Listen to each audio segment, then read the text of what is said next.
folks really want to believe that the Martians are coming. They're bored. They want some excitement. And after all, they come here because this is the closest thing that they can get to actually being on the planet Mars.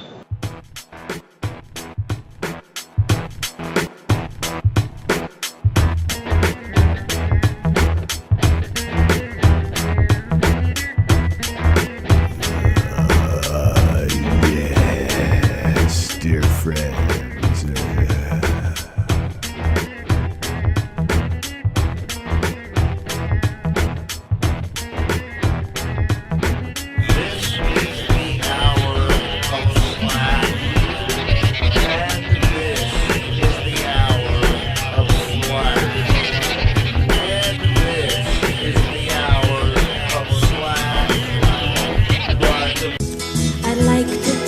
The world to sing in perfect harmony. I'd like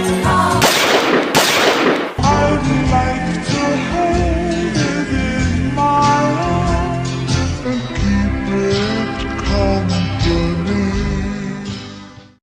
From PR News in Washington, I'm Bill B. Blocked.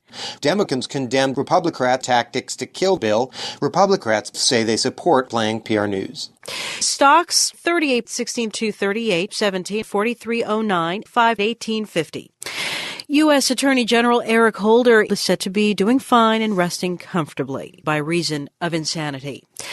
Pro-Russian gunmen are escalating inside the building and remain outside. The BBC's PR report has the latest from outside the building. Outside the building, a crowd of local ethnic protesters remain, saying that does not appear to be a building. Defense Secretary Chuck Hagel, dressing in clothes from Afghanistan, is warning the Obama not to do anything. And I urge them not to take any steps that could lead to activity. Hagel warns. This is PR News in Washington.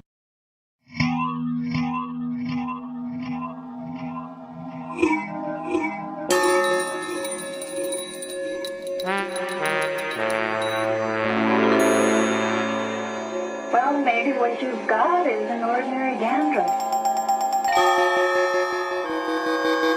Flaking and itching could be signs of eczema, seborrhea, or psoriasis.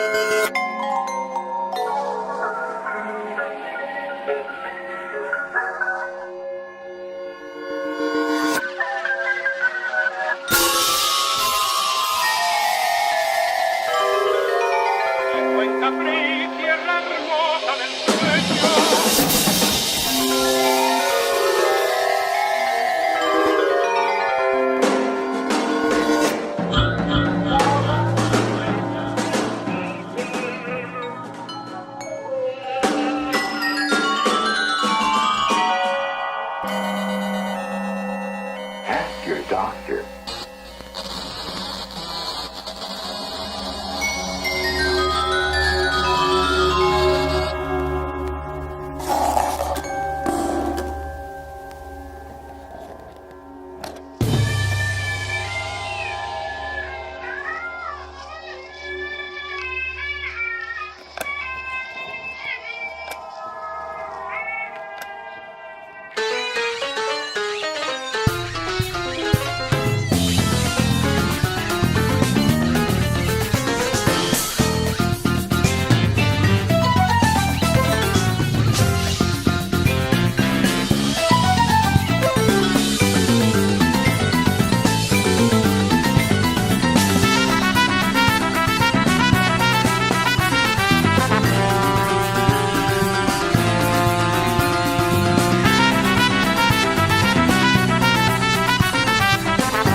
Jax, 'cause don't scare me, Jax, 'cause breathe faster than any other thing, it's faster than any other leading cleansers.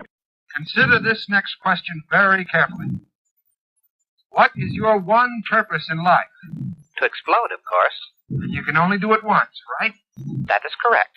You wouldn't want to explode on the basis of false data, would you? Of course not.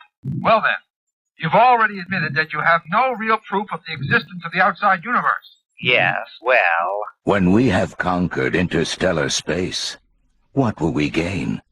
A new perspective on ourselves? Or only a wider scope for our arrogance? Cultural relativity. It doesn't need to be a complicated theory. Indeed, it can be as simple and as deadly as a two-edged sword. In other words, all that I really know about the outside world is relayed to me through my electrical connections. Exactly. Why, that would mean that I really don't know what the outside universe is like at all, for certain. That's it. Intriguing. I wish I had more time to discuss this matter. Why don't you have more time? Because I must detonate in 75 seconds. Just before Christmas, Bob followed through. He walked into this bank north of Seattle and left with nearly $26,000, which he stashed in a child's trick-or-treat bag. Bob had good reason to smile again. He defies all the laws of man and God. There may be an entirely new set of laws, Jim, that we know nothing about. Come out and say what you mean. I'm only guessing. Well, gentlemen, the dream has come true. And not just for Republicans. We will control the most powerful bomb in the universe, the sun. If we can rent that thing that drills to the center of the earth, I would rather do that. Yes. The monster. Well, everyone like to go down there because big monster. Big monster in Earth. Well, I understand there's some large dimetrodons and some big mushrooms. Rocks, eat to fire. I know. Scary. Well, they live in the magma of underground. Yes, arms the keyboard, etc. They do swim unharmed through the magma of the underground, an astonishing feat for any being, but these large pelicasaurs can do it. And I understand the thing has viewport, so you can take pictures if you bring your camera. Dave, some people think that we're evolved from whales. Who thinks that we're evolved from whales? Aliens think that they they think that we are evolved from whales, and they've been giving Bob a hard time about that. I don't know. I don't understand that. Even as a fructose child, with our gathered blitherings as we sat and watched the cranial tube, there was Mr. Science telling us that at an early date in time, one mammal hit the road and the other one hit the swimming pool. So there is a strong belief in our common ancestral things. They often say that the pitches that seals hear and the habits and social order of seals is very much similar to a dog. So to call a seal a dog is not as unusual as one might think. It's not as perhaps a normalistic.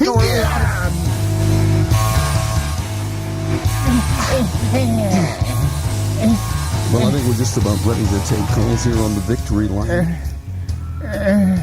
Now, between the hours of 2:23 in the morning and 3:45 in the morning, we're going to be receiving special gamma ray ding-dings from your gamma and gamma there deep in the cosmic sweaty poop. We're going to be taking them all on through our prefrontal areas, and we're going to be sucking them down through the diaphragm, shown here and given to you by Nurse Cobb and some of the other nurse helpers. For those of you who can no longer sweat and whose pores are now closed by the duck ointments passed out earlier, those of you who passed out will find themselves in a very, very safe place. And friend, you can be safe too if you'll just give your mind, wallet, and heart over to J.R. Bob Dobbs and his Church of the Subgenius. Yes, you too can be clean clean, clean, clean, like Dave here. Yes, all much like the smooth and vegetables beautiful. cleaned and cluttered. Like an here eggplant. In this crisp ration below the fryer. Your brain doesn't need to be all wrinkled and convoluted anymore. No. Nay. It could be clean.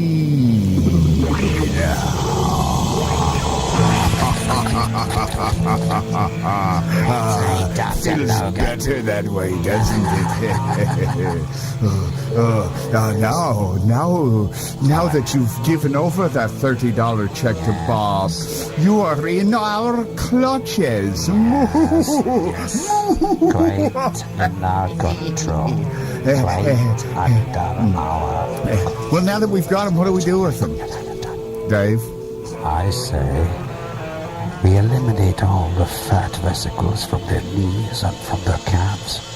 We make the pores on the top of their head much bigger than the ones on their nose, so the next time they pick a pimple, their brains explode. I say we fry them. I say we kick them into joy juice and poop them out later. I say we fondle the cosmos with our own erect disease.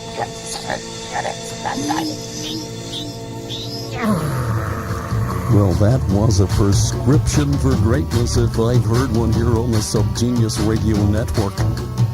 That was an idea whose time has come in its pants and your head. That's an idea whose fruition has gone smelly.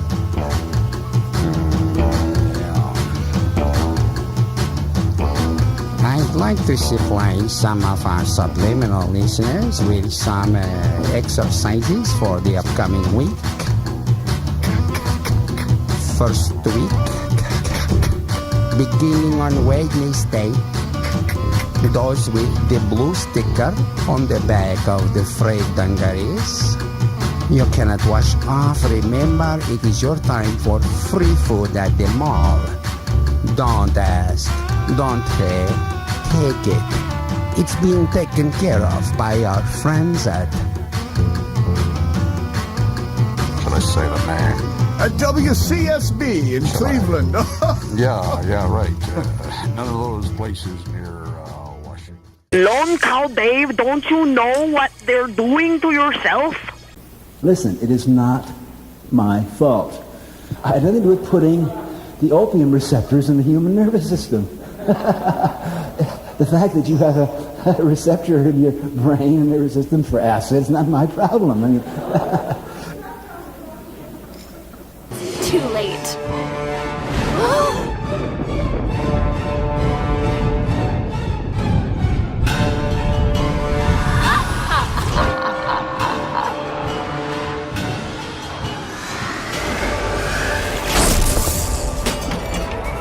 Soon, I will rule this world. Hello, friends, and welcome. The sermon tonight is entitled, We Shall Overcome.